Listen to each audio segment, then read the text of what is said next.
you all would look you as a city council member in Well, Greensboro? let me tell you what I'm most proud of. Two things. Public, that is helping establish a district system where black folk can be represented on the city council because we pay taxes the dollar Exactly. and we pay it in the coffer and then other folks decide how our money is distributed. That's why we didn't have anything. That's why our community go down and white community go up. So that's important. The Voting Rights Act is No, no, important stop because on that note. So it has almost nothing to do with black folk not caring for their properties or not being clean. This is the money spent over another neighborhood, right, picking up garbage on a more regular basis, right, all those kinds of right, things. all those times. And Yeah. we get shortchanged because we have nobody want to make the taxation Without without representation. Is a good example. And uh, individuals don't look at the money part. We pay taxes and we don't decide how our money is spent. That's appalling. That's the first thing I was really more proud of. And then I filed a lawsuit in 1986, I believe, against the county commission. Gifford County Board of Commissioners, all white. That was even worse. You got High Point, Greensboro, black folks throughout the county, made up 1/4 of the population. You paying money to the county commission. They decide where our money is spent. And most of our money and their money is being spent in their community, on their project. We won the lawsuit. And they had to implement a district system. And Katie Dorsett left the city council and ended up being elected to the Gifford County Board of Commissioners. I forget what year, I think it was 88, 1988. So those are the two things outside of my political work as a council. And so that we're not going to spend a lot of time on Katie Dossett, but she went on to go into Raleigh With the governor's office. with the governor's Right. office, and then as a senator. Right. And we got elected at the same time to the state legislature. She had the Senate in 2002, and I got elected to the North Carolina House of Representatives in 2002. So we got elected as city council people together in 83, and then as members of the North Carolina General Assembly in 2002. So you were Council. in the city council, Katie Dossett. Hi. Two of seven, not two of nine. Not okay. Yeah, she had five. We had five districts, So eight, and three then, at large, and then the mayor. That's right, 9. Okay. And did you what did you learn or observe mostly about getting along with the others, the majority when you were serving there? Well, it was interesting because when I first came in, they had stereotypes of me, like mean guy, black militant, burn baby burn, and they were told me later on, and then later on they just loved me, so to speak, and we got along real well, and like Joanne Bowie, she served on the city council. She sit beside me. Sometimes those women would come in and say, "That's sisters that you got to look out for," because the women had issues, as you well know. Um, but we got along real well after they got to know me and stereotypes from me, and we worked on various issues. I think we accomplished more than any other council served, but we had a lot to do. We in that first term we established Martin Luther King holiday, and I think that was the first Martin Luther King holiday established in the state. 2 years later, we established a Minority Women in Business Enterprise program. It was the second, yeah, I was the third one established in the state, Charlotte, Durham, uh,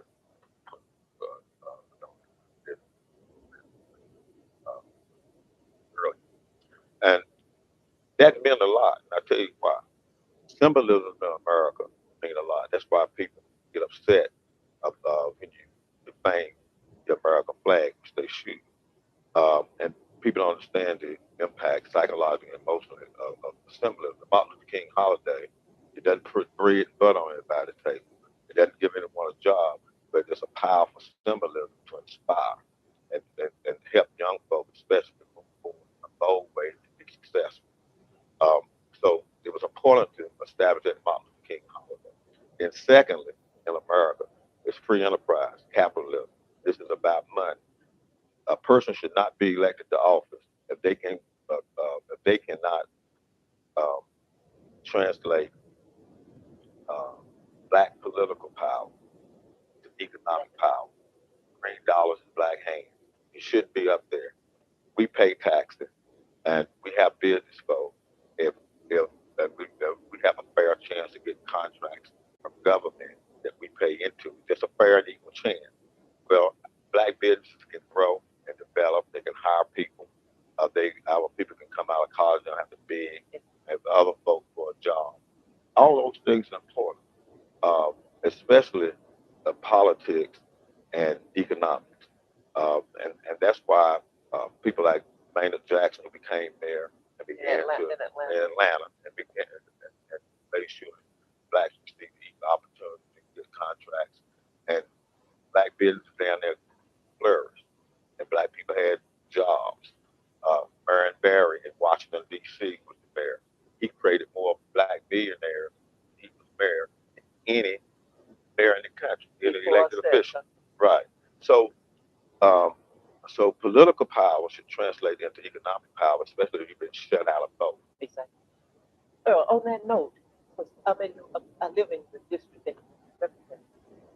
Um, Southeast Greensboro is still behind in terms of economic development. What's your take on that? And do you talk with the current uh, city council members?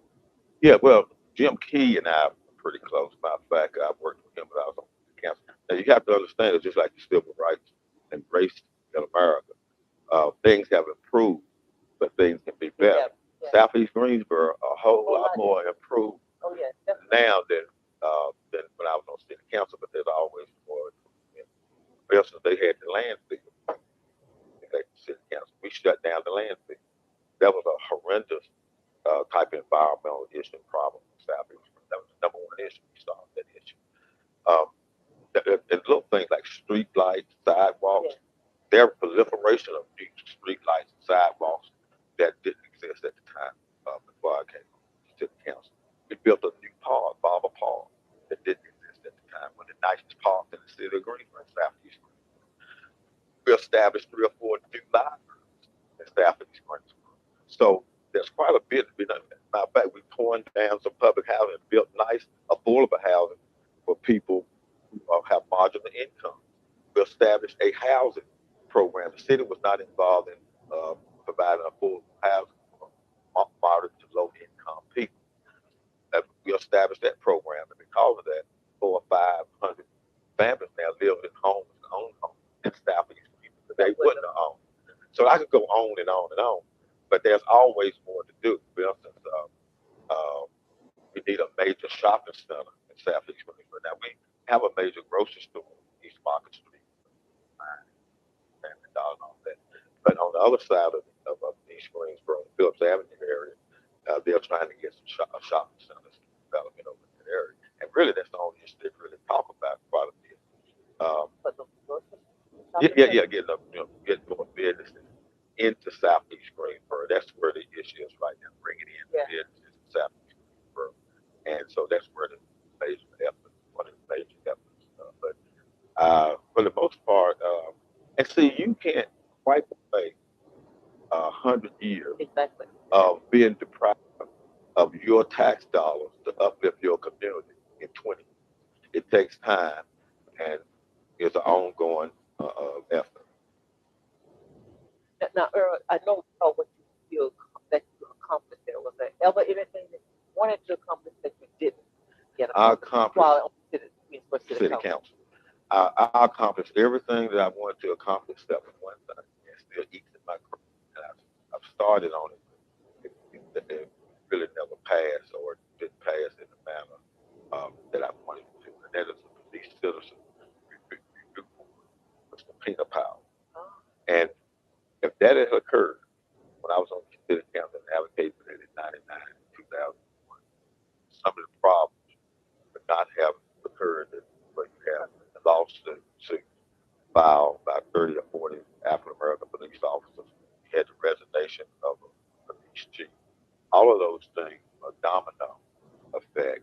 And if we had had that in place, those officers and others would have had to exhaust their administrative remedies, go through that process for citizens too. But they would have had to go through that process and file their complaints. They've been taken serious. And when I said police citizens review board, you're talking about retired police officers, along with citizens, active, engaged citizens, and they would make many of those decisions. I think they would have made many of those decisions that would have, if nothing else, been a compromise, and we would have had all of these problems. Even now, it's needed because some of those things can happen again.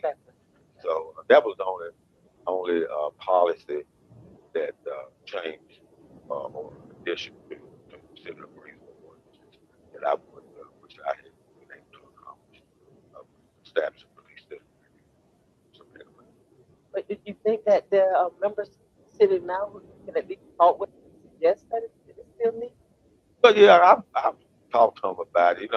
You kind of you move on to different phases, Yeah, and yeah. people want city council. They're aware of it. The NAACP held a press conference in 2006.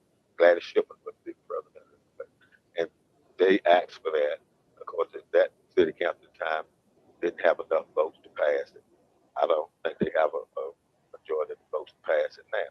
All the police chiefs and the administrators, always against it. Exactly.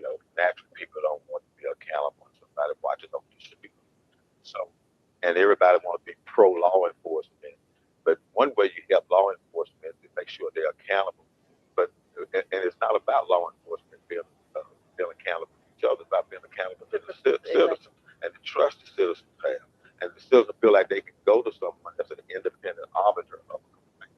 And you don't have that now. Not only for the city of Greensboro Police Department, but police departments throughout the South, and for most of them throughout the country. Yes.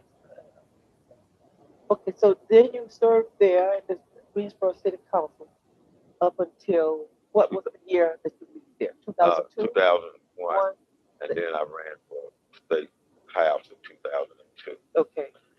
So let me make sure I understand. Was there a period of time did you leave the city council without being in public office and then You mean for a year? yeah? Yeah, I was for a year. Yeah. What did you do during that year? What did you do with yourself? I established the Greensboro Times Is that what you did? Okay. Yeah, in 2002, actually, I went down and filed the corporation papers. My wife and I had talked about uh, starting a newspaper, African American newspaper in Greensboro. So we had one, the Carolina newspaper. They appointed a white individual as the editor. I was just looking at 95, 96.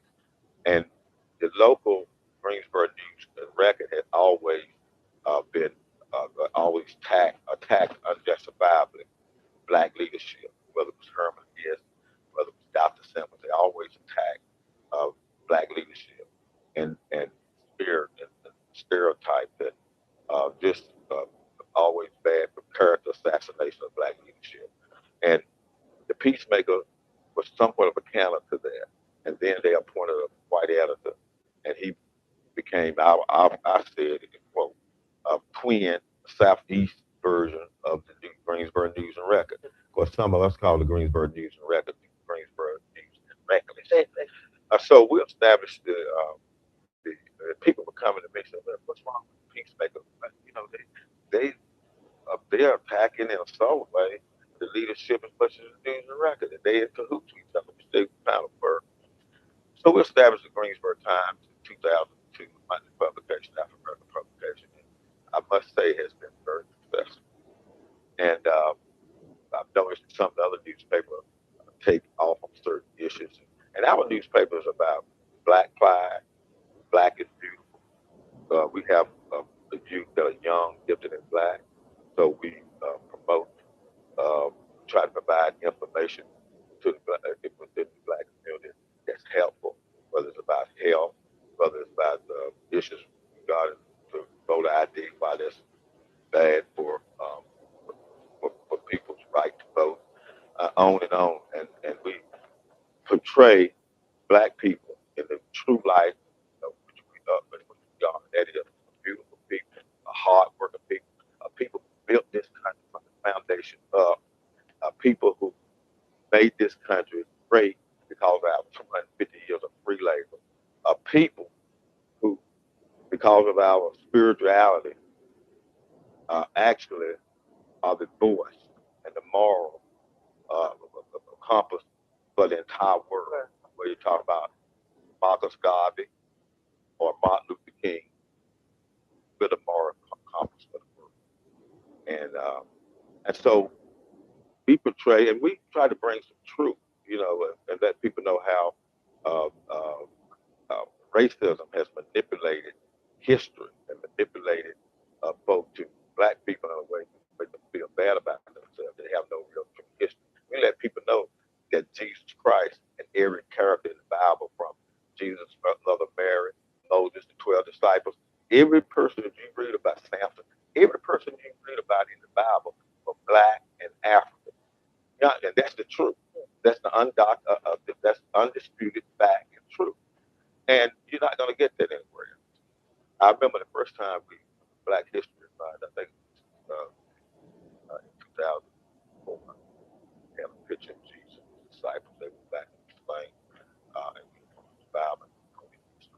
But the people at that time in that area still were black, dark skinned, and African.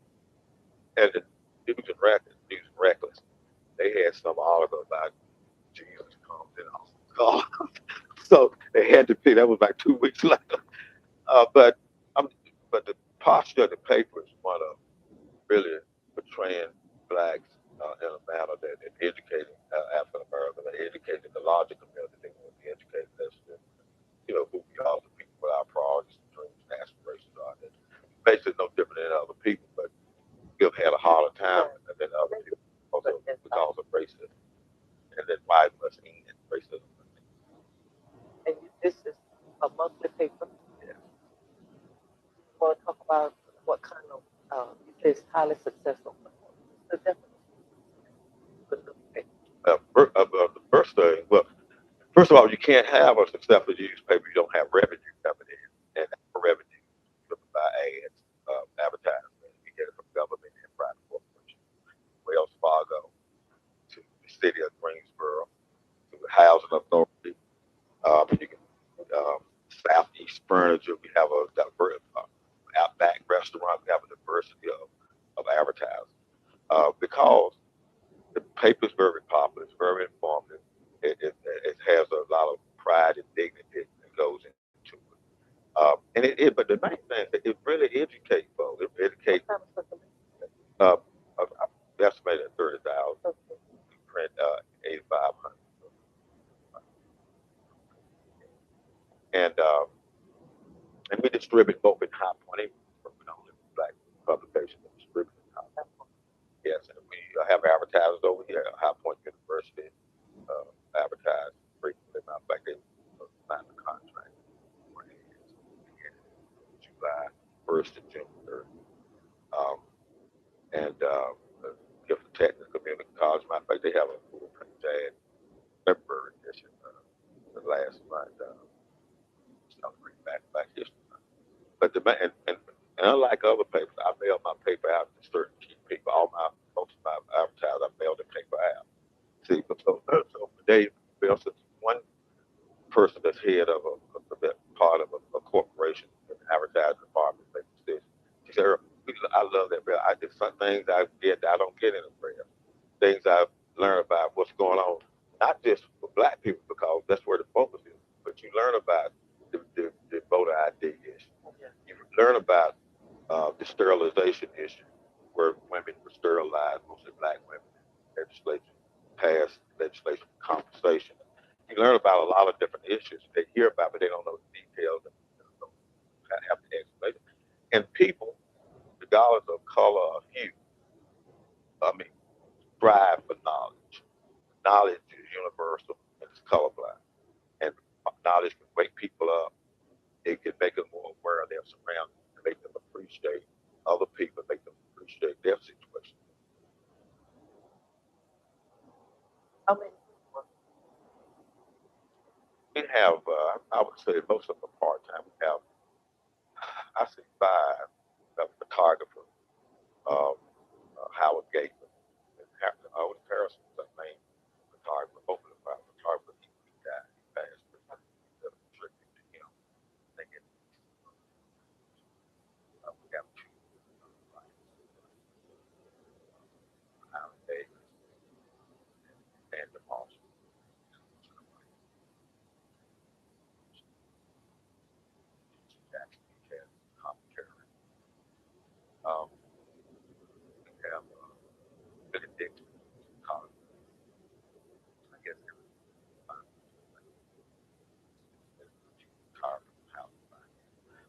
Alma Adams was a part of And Alvin Adams is another. state legislator, but she had really done a lot lately. But those basically other than her fight. She teaches A&T, and Dr. Bonner, she would write articles. Matter of fact, in that first publication, Dr. Bonner teaches English at Oakland. She said, she wrote the White military. Sorry. Now, but that was just a year that you were out of elected office. It's not a year. So what? In 2002. Yeah, I ran for North Carolina State House, won that election, and down in North Carolina, and had opportunity to try to make an impact on black people, because now not just in North Carolina State, and also began to do some things that I wanted to do. I had a passion for it, which was my passion for science and biology and medical research. Um, and I had opportunity to get service. No, you served as what? I served as the chairman of the Science and Technology Committee. Okay, now on that subject, earlier I had said I had done some research and I knew you had done some things and your passion was not in. You would have been able to make use of it later. Tell us specifically what you passion for science and on that. But About that knowledge. what I told you earlier is when I was in high school, Dr. Perry back was my biology teacher. My people in high school, and I developed a passion really about life, biology, medical research, genetics. I just love it now, loved it then, even more then than now, but still love it. But I decided once I began to become a student at North Carolina Central University that I was going to dedicate my life to helping black people overcome um, and end as much as possible racial injustice and racism in this country. So that's why I decided to go into law and go into social work instead of pursuing my personal passion, medical research and science. So I probably don't know, Assembly, we had people like Alma Adams and Larry Wamble, uh, Mama Butterfield, Early Palmer, just a host of African Americans down there that I had doing work with at the city council member, because they were, city council candidates for the Alma, for the Garland Pierce with the NAACP.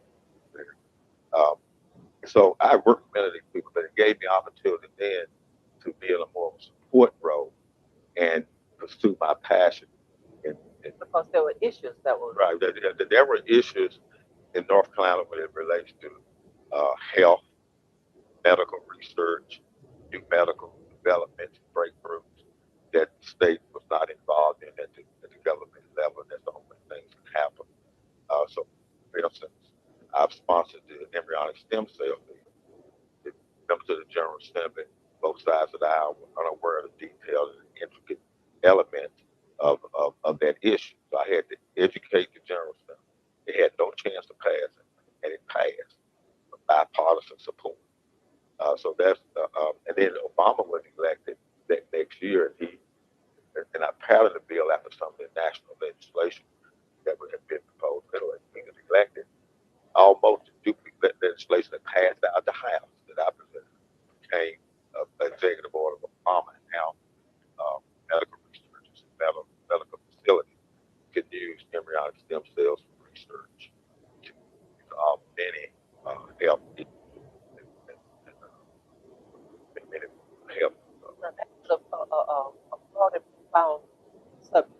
What in a nutshell, what were you able to say or explain or show that the people would vote the way you wanted? Okay, you have the right to life issue. So they, because you had people saying, you shouldn't kill, uh, babies, abortion. Even with abortion, yeah, Right. that's yeah. So you have to educate people that first of all, an embryo that you use for research is the sperm and the egg get together, and after a week, you can use it for research and that type of thing.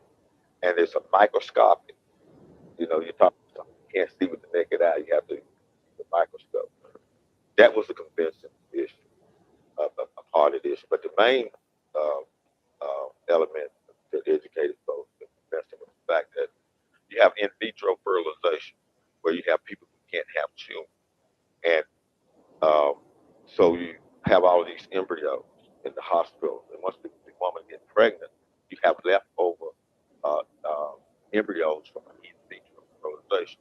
You may have 300 or 400 of them, and then after 6 months, the medical facility will throw that out as medical waste and destroy it as medical waste.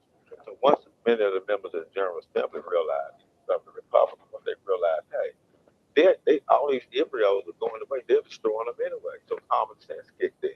But it took about a year of education and just talking about sperm and egg, microscopic, uh, medical waste, and but more importantly, Alzheimer's, all the many just a host of cancers, how this can, it, it, how this eventually can help cure all of these medical maladies that people have. And so few families have not been touched by one of those things. Right. So Right. they could all identify. Right. Right. And I predict over the next 8 to 10 years that there are going to be major medical breakthroughs, and half of the diseases that people have will be cured as a result of medical research surrounding embryonic stem cell research. And surely it's not cured. Cured. Cured. You said if you're Cured because see, you already have the genetic mapping, but you can go in, you can identify certain key genes that may trigger Alzheimer's, and you manipulate those genes, and and you won't have Alzheimer's. Um, it may get to the point where you have the genome mapping of a child is born, and you already know what genes are there that's going to cause a certain type of cancer. And you eliminate, so that's where the research is right now. And in my opinion, in 8 to 10, and then you have the aging process, which will change profoundly life as we know it on Earth. Man, over a period of time, have accepted aging as normal. Aging is not normal. Death is normal. Aging is not normal. There's no reason for man not to be able to live to be 100, 200, 300, 400 years old. Now, you're going to die. You know why? Because you have the universe and mathematics. Eventually, something's going to catch up with you. Car hits you, get hit by a lightning bolt. But the aging process is a cellular process. And anything that's a cellular process, that kills you, can be researched and can be rolled back, so to speak, can be cured. And I give you a good example of how far we've come. You take um, the OK Corral and Wyatt Earp, Doc Holliday. At that time, Doc Holliday, he was coughing. They said, well, he has consumption, kind of normal. Well, we know now that was tuberculosis. We have a cure for it. People don't have tuberculosis anymore. The same thing when I was young. An older person, they said, well, he's just old and see now, like it's normal. Well, now we know it's Alzheimer's. And now we have medication that can treat it and eventually cure it. Uh, Same thing with other medical health issues and diseases. They can be cured through this research. And aging is going to be a key component to that as well, because you can begin to slow down the aging process, maybe stop the aging process. Uh, this may sound out there, but someone looking at this tape 50 years from now, or 30 years from now, would say, well, listen, Turner, how do you know that? That's the beauty of science. And science is tied into spirituality and where we're going to be when we leave this level of life. It's all tied in together. And, it's kind of funny. You said man is made in God's image. Well, why would you disappoint God and not pursuing um, the elements of the universe that could solve disease and slow down the aging process? Um, no man wasn't meant to fly. If God had meant for man to fly, he would have given us wings. Well, fly you on. fly on an airplane. So I mean, but anyway, I don't want to get into I the know. science thing because that's my real passion. Okay. So I talk all day. I could go Plus, off it to raises a lot of social issues too. They're like, how are we going to treat and take care of all these people who live in no, slums? I no. mean, but we Let won't me get off say on this that. part. Now you say something because I got to deal with this. They're not going to be in the problem. Let me tell you what the problem is. The problem is short-sightedness and and the backwardness and really the kind of still still savage nature of man.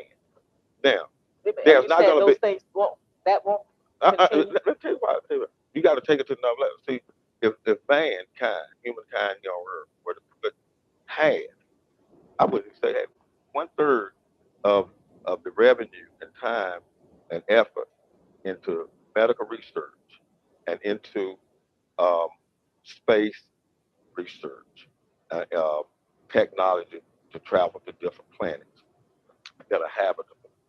If we put 1/3 of the revenue into that, you wouldn't have a population problem because you're developing new technologies and new ways of living. I mean, right now they can establish a large manned uh, satellite big enough to house people right now. I mean, they have the technology.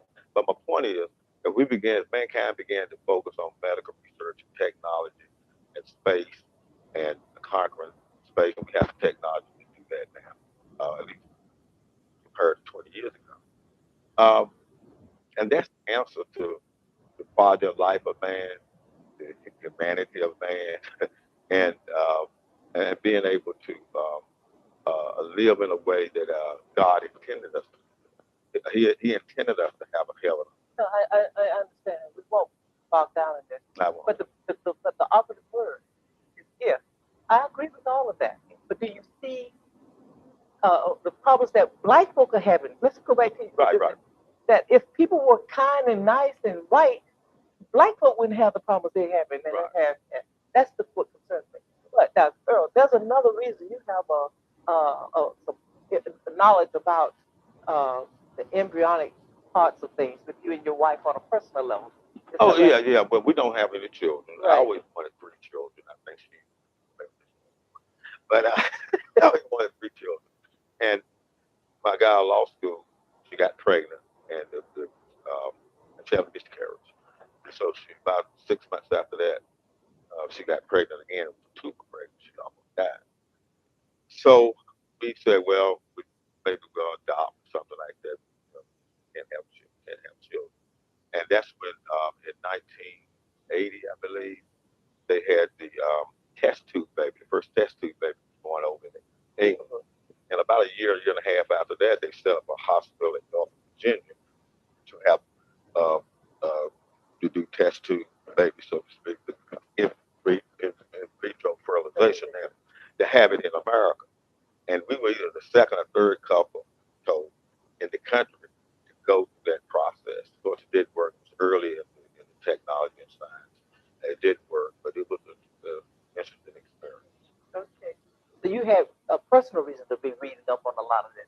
Well, the only reason I knew, the only reason I knew about it because You have over been the reading. years, I always read science, technology, Yeah. and medical research. So that's how I knew about it in the first Exactly. place, and it Exactly. wasn't foreign to me. You know, how many people would say at that time, so let's go try this. But I knew it would work, it could work. I knew it really, and now It's it's not this common activity. It's not a big deal. Just like getting pregnant and having a child. At that time, you had to take my sperm, her egg, put it in a dish, try to put it together, put it back in her, and the technology wasn't there. You could make it a hit one out of every 20, and now it's a hit one out of every one. so did you and so y'all never decided to No, we adopt? always thought about it. I just never got around to it. I mean, I was busy. She ended up getting her master's degree in A&T and teaching. She's been teaching over there for 20 some years now. Of course, I was involved in North Carolina General Assembly, City Council, NAACP, a number of others, but involved in our church. Just got busy. Just never didn't have a certain age to, well, don't leave a child here at 15 or 16 or 20. Yeah, but we always wanted to. You know, you never know what path life will take you or guide you. So you just have to accept that there's probably something beyond us that you always look at things in a positive way. But let me ask you, are you very involved with nieces and nephews? Oh yeah, yeah, yeah. Very, very involved. Yeah. My niece Jasmine, she's a student at Marcellus State. She's doing a home. She helped with the lesson, set up the car. And my two nieces, her brothers, daughters, when I was back when I graduated uh, in and When did she graduate? we did, When? about 34, 30, we went down to the graduation ceremony. I think it was in the 90s. Oh, okay. All right. And Tom joined us both at the Okay. graduation. So, we're very involved. We've always been very involved. And my niece Star, she just graduated from Queen College. It's um, my baby brother's daughter. And I've had her over at the museum several times. She was like, yes, at the Civil Rights Museum Bank this past February 2013. She came over to the house. Oh, they are in and out of the Okay. house. So you got children in Yeah, every yeah, way. they are in and out of the house. Yeah. Okay. All right. So now you serve in the. What things are you most proud of that you did? Well, it's down in Raleigh. Now, you mentioned what you did at the Greensboro City Council. What, as a representative in Raleigh? Well, other than the science thing, the stem Right. cell was the major issue. I was pretty proud of that. I did sponsor, and it didn't pass, but it's having an impact, and I think it'll start. That is the uh, sponsor to medical marijuana, making marijuana legal for medical purposes, have to be approved by a physician. That generated a lot of discussion. It really sensitized people, educated people again about the medical elements of marijuana. Um, and and from my understanding, that's a continuing discussion. And, I'm not there, so that people are taking it serious now. Yeah. Uh, when I first sponsored legislation, 13 states had passed it. Now it's something like 18 states. So I was kind of proud of the embryonic stem cell bill passing, and then at least uh, get a discussion and debate on medical marijuana. But something that's closer to home that was more important. Larry Warman and I co-sponsor. I was primary sponsor with him, but he was the lead sponsor of the sterilization, compensation for victim sterilization back in the 20s, 30s, and 40s. Many poor women, mostly African American women, were sterilized so they couldn't have children. All type of reasons were given them, feeble-minded and too poor to shoot things to have kids, can't take care of kids, you think. Um, and we had that legislation passed, and the House approved it last year, and the Senate, and Mayor Perdue was ready to sign it into law, compensation, but the Senate ended up turning it down. But I think that will eventually get people will be compensated. But it also educated the public about what that occurred. So one discussion for young folks, African American young people, that's going to be important in the future is reparations. I sponsored again with Larry Wamble as primary sponsor of reparation bill, and it shocked the General Assembly because it got out of committee, passed out of the committee, and the Speaker of the House at the time, it scared him so much that they they shut it down. They shut it down. But what they did, it began that type of dialogue with them serious about it. I said, Explain what. Oh, I'm sorry. education is so important because we had to show how companies like Reynolds Tobacco Company, certain insurance companies, uh, use slave labor to make their money early on, and that's what accelerated their economic growth and made them billionaire companies today. That free labor and what the bill basically people talk about reparations. We're not talking about what the bill basically does talk about a combination of free education, um, maybe money in some cases, land in some, just the dialogue about compensate. Compensate. because there's a reason the African Americans don't have as much as white Americans. And that reason has to do with economic injustice, and that is 250 years of free labor, and then um, about 100 years of Jim Crow, where we were systematically excluded and prevented from working within certain jobs, even manufacturing jobs. And many times, well, in America, it's not only through hard work, but it can be passed down. You can buy a house and you pass your son, that's a value. Your children have that value in that house or in that stock that you're able to acquire working for a company. Black people were excluded from that. And so it's almost going catching up on that, no matter how Well, much. the only way you can catch up is reparations. Exactly. I mean, That's what I'm saying. after No, World War nothing that II, the individual person can do. If someone is that far ahead of you, right? Well, but look, uh, there's nothing in world history that nothing that's new. And the answer is a very simple answer. It's been tried, tested, and proven effective. Reparations. The Jews after the matter of fact, they have whole land, Israel.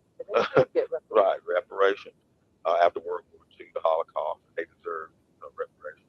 And the Native Americans, reference. You go up, people go up to the casinos, they get a check. I'm saying they work. Reparations can come in all type of forms, but it should uplift people and compensate them for that free labor that other people benefit from. People ask me this, Earl, why? And it's a legitimate question. Why should I? Why should I be penalized for something my ancestors did? I said, sir or madam, the question is not why you should be penalized for what the benefits of your ancestors and what they did. The issue is why should you benefit? You see, exactly. it's not why you should be penalized. It's why should you benefit from it to my detriment. Kind of shake them, and they are benefit. And they're proud of it when you aren't talking to them in that context, and they're just out there, the daughters of revolution, and all. They're very proud of that they got to their ancestors. Right, right. Yeah. So that's going to be an issue that young folk and hopefully some of us will lay a roadmap for that. But that's going to be ongoing. I think that'll be one of the most important issues. 15, 20 years. Served there up until 2010. Now I'm going to ask you a question. I'm putting you on the spot here. Did you really want to win in 2010? Well, yeah, I wanted to, but in 2010 we were opening the Civil Rights Museum. So when I was coming to Greensboro, when we got out of session, I spent every day downtown meeting, planning for the Civil Rights Museum. Okay, don't go there yet. Just hit on it. We're going to come and talk about that. And then, and I just really didn't work as hard as I should. Okay, because and I say that. And here's the interesting thing about it. Many times, run for elected office, media attention is like free money. Media running, but we receive a lot of media attention. We mean Skip Austin, myself, and the museum. But I wasn't on the ground. I wasn't in the streets going to it like I normally do. And looking back on it, I wouldn't have been able to do that anyway and have a successful grand opening and the tax credits together and meet with these people out of Washington, D.C. and Charlotte. And we had to practice meet every day to get that tax credits together. Normally, I would have been at home going in the neighborhood, coming over the house and attending meetings. I know. We observed that. That's why I asked you that question. Yes. So you've been out of elected office since 2010. Have it? Well, no, not really. I mean, you can't. I wouldn't have a whole lot of options. I could do it over again, but I wouldn't have a whole lot of options. Okay. Now, this last time I ran in 2000. Well, let me say this: it was a blessing in disguise. When I lost, when I on city council, I lost too. Like Okay. I lost it. It ended up being a blessing in disguise. I started the newspaper. I was doing some things I wanted to do. Started the newspaper. I went to North Carolina General Assembly. Well, this has ended up being a blessing in disguise to a certain degree because I was able to grow the newspaper. I had more time to make sure we get continue to museum and get funding and all that. So it's kind of been a blessing in disguise because I had been in politics for 26 years, and I didn't realize it was another life and how nice it is. Uh-huh. Not to have to go to meetings, not to have to put up with certain people that it's obnoxious, but that's still you gotta try to look out and serve everybody. Uh-huh. Can't discriminate. At least that was my philosophy. But it's a real relaxing, Okay. interesting, It, phenomenal. that begs this question. Uh, You know, Mel Watt is being looked at by President Obama, and his seat is coming might come up if he gets. Are you interested in that, or you is know, it too early to say? that's interesting because I have to answer that two prongs. Number one, I never was interested. I ran for Congress in 1996. It was me, Mel Watt, um, Larry Lowe out of Winston-Salem, and Mickey Mashal out of Durham. And of course, Mel Watt won that seat. So I hadn't thought about it, and I would always support Mel. I knew Mel, but Mel's brother and I were very close in high school before we ran for that seat, congressional seat. And Mel's sister-in-law and my wife were tight friends. That's how I met Mel before. You know, and make a long story short, never thought about it. I talked to Skip about it, some other folk about it. We thought about Skip off. yeah, about running for office. But here's what happened. Since that article come back, I've had three or four people call me from around the state that said, Earl, why don't you run? And I said, well, my buddy Skip. He said, well, look, he's a county commissioner. He's local. He may think people know me. He said, but people know you in Raleigh that will support you. They know you in Charlotte that will support you. People in Durham will support you. I want to call on names. So pretty prominent people. One of them is if the General Assembly goes Democrat, Speaker of the House, that's close to me. Guy out of Charlotte, former legislator. But my point is, well, look, you got state pride and recognition, and the people in Charlotte, look, if you're gonna have, if you have more than one person running out of Charlotte, Earl, you can win. You got the statewide name recognition. People know your name from the museum. They know your name from the marijuana bill, your brown stem cell bill. It's a lot of different things statewide. And they said, you can win. I said, I'm really not interested. I said, I tell you what, there's more than three people. Three people are going to run out of Charlotte. I'll consider running. Please say. Yeah, at least three. Uh-huh. I would probably strongly consider running. But it made me kind of pause and think because I remember, I can't think of the guy's name now. He was a county commissioner of Big Mountain. He was head of the North Carolina County Commission. He ran for statewide office. Nobody knew. And I think that's why uh, state legislators, senators, like whether it's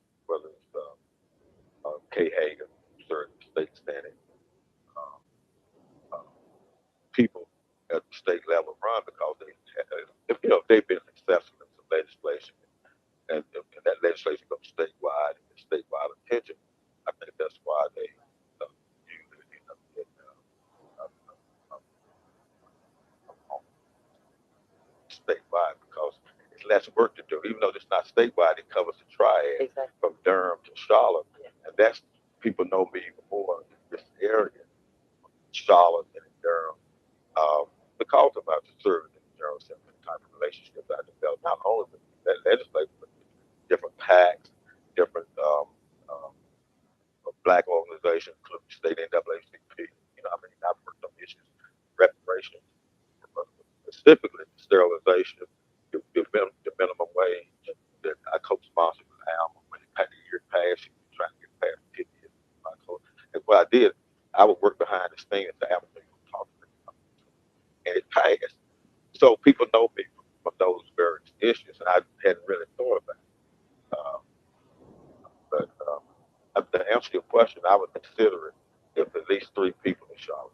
So I need to keep my own Charlotte. Yeah, yeah. You keep your eye on Charlotte. You say 2. You're safe. I mean, not safe, but Yeah. you're out of it. But if it's 3, then I need to Yeah, look for 3. you. I'm because there's no way anyone's gonna come out of Charlotte. You know, Charlotte has the advantage, something like 40%. Okay. So they have the advantage in that area. If they have one person, that person has a better 60% chance to win. Okay. But if it's 2 or more, definitely 3. Don't neither one of them come out of Charlotte. So kind of like Benita Sims here in High Point. She got 33% of the vote and became the first African American female mayor. 33% of the vote, no second primary. Um, I think 2 of the other candidates, one got received 28%, the other received 22%. 2 white candidates. She ended up winning. Same scenario with this with Mayor Watts district. 2 or 3, definitely 3 run out of Charlotte. They're gonna split. And someone that wants to sell them Greensboro, Durham, we'll win it. Not can we don't. All right. I'll keep that in mind and keep an eye on the people in Charlotte. And some of the people that called me and said, Earl, you know the district, you ran in the district before. Not only that, you have more experience because no one has ran for Congress that would run. You know, Mickey Michelle, he wouldn't run. I mean, he's kind of up there in his age. And Larry Little's been out of politics 15, 20 years. So of that original group, the only 2 left would be Mel and myself. Uh, so they made that point. Now, you've mentioned this subject of the Civil Rights Museum. Tell, how did you and Skip Austin first even get that interest in the building? Well, the interest initially was when the Woodward Corporation, but first of all, the Woodward building downtown is a historic building. That's where 4 young men from North Carolina A&T State University defied Jim Crow segregation and sat down at the lunch counter on February 1st, 1960, which was against the law. And as a result of that, it sparked what they call sit-ins, where people would go and sit in restaurants and other places to protest the Jim Crow laws that prohibit the fact of public accommodation. So that's the symbol of that particular historic site and what it means to the civil rights movement. But not only the civil rights movement, international human rights. So it was important to save that building. The intent was to tear it down, turn it into a park. So when they first talked about that, I called the Woodward Corporation and actually got with Jesse Jackson and talked to him about it. I knew him at the time. I still know him pretty well. So I talked to him, but and anyway, the Woodward Corporation agreed. I came with this thing called reverse. What we would do, they said the store stay over here. We would get black folk and other people to patronize the store. So in other words, instead of taking money away from the store, we reverse that and put money into the store. Right. Well, after a year, it didn't work. You know, they were still they really were breaking even. They weren't really, but they wanted to shut. I think they don't realize that they get ready to sell the whole situation. So trying to figure out something. So Skip came down to my office. I was running the action program at the time. And Skip came down to my office and brainstorming. And as I remember, what if I think, uh, oh yeah, that was a good idea, but we have a museum in the center because that way it'll be active. It won't be just a stale museum. So we wrestled on the name. I came up with international. So we named it the International Civil Rights Museum in Center because international, because civil rights on an international basis is human rights. So kind of synonymous there. So that's why it's International Civil Center. And so Skip is in real estate. So we just started planning right then. I said, okay, well, I'll go, I get the corporation paper. And he said, well, what I'll go and get the option to buy papers and all that. So we did all that. And then we met with the First Citizen Bank who actually owned the mill. And we met with Woodward. executive. And just make a long story short, well, but the first citizen said, okay, we won't close our damn building, and we're gonna give y'all some seed money. So they gave us $50,000. They had a big press conference and all that. We'll work some money out there. And so the building, the cost of the building was $700,000. So we began to pay on the building to first citizen. They said, well, hey, we can work with whatever. So that's how we acquired the building. But it was about a 14, 15-year process of from the time we began to opening on February 1, 2010. And so now, what exactly is done there at the center, the museum? Well, you have the tour. That's the main attraction. That where you go through a time warp of history, African American history. We have a one segment called the Hall of Shame, where you have the inventions and the horror of segregation during that period of the inventions and the NAACP protests. And that we have certain symbols of not some certain examples, uh, proof of segregation. For example, we have a Pepsi cola machine that we found, and it's two sides. On one side is white on, and on the other side, it's for black people, and it's right there. That's living history. People look at that, they comment on that.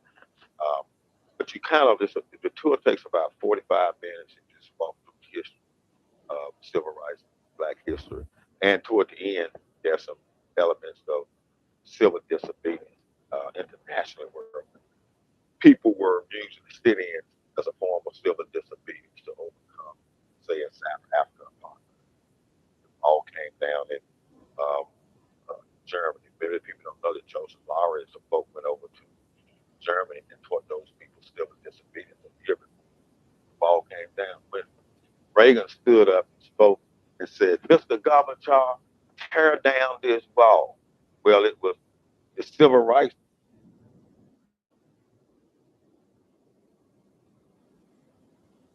that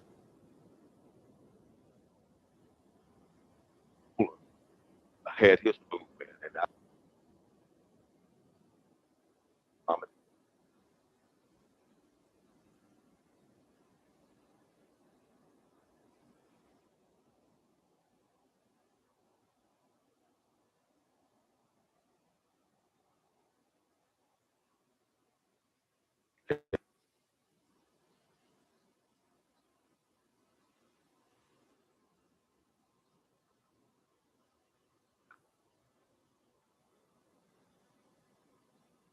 And the people come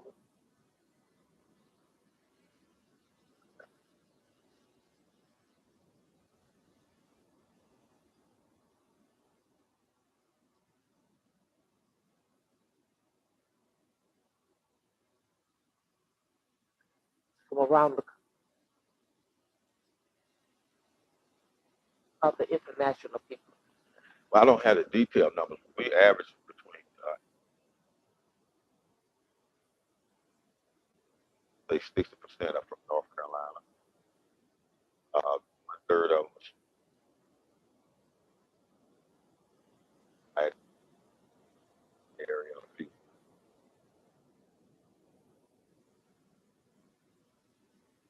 Um, I would say 10 to 12% of people coming from 10 to 15% outside of the state of North Carolina. They come here. So as we had basketball team, uh,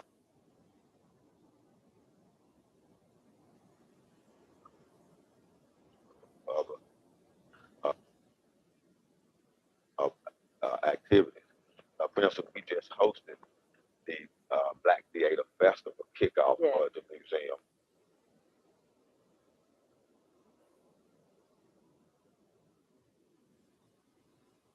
and we had many of the stars to the museum. I took a picture of a few of them. It's a beautiful facility. Um, so, I mean, the just as we had predicted it. More importantly, is the anchor to economic development of downtown. Exactly. It has been the anchor. And since the museum is open, downtown has just took off and just flourished. You go downtown on, especially in spring and summer, on a Friday night or Saturday evening, it's packed.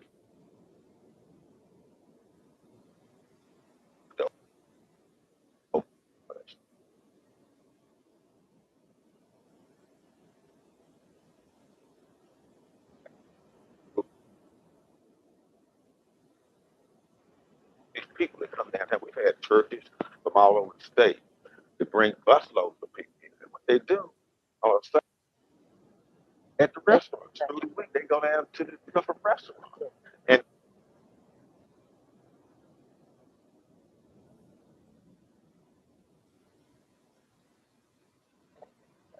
yeah, What is your dream? Your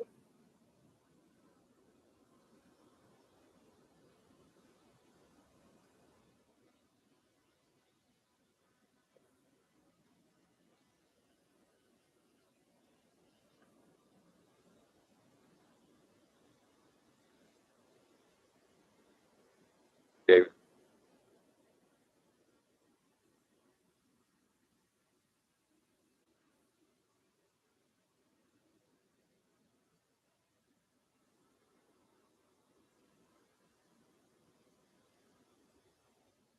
history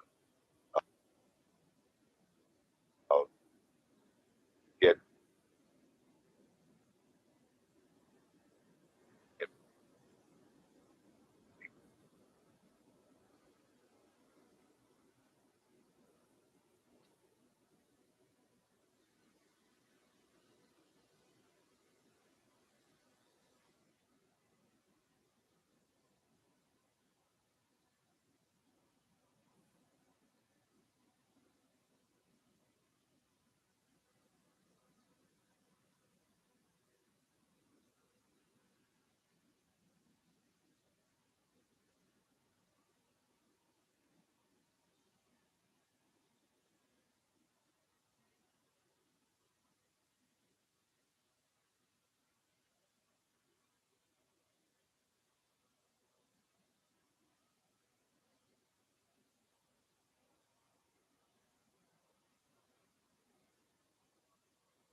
he saved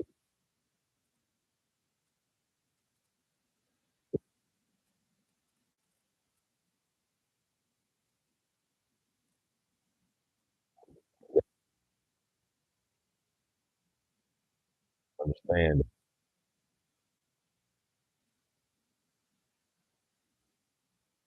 a hell of a mess. Very doom.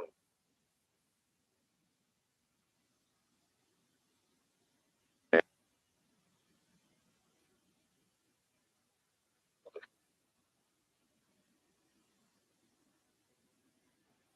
and, and really, it's a black tradition of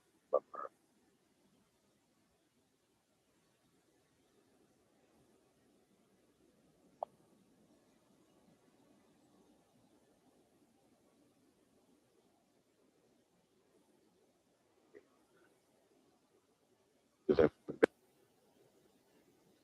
embedded and modded in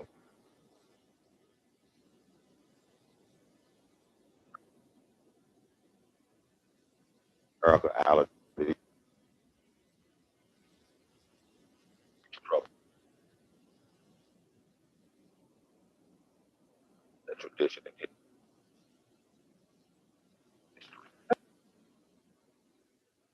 history.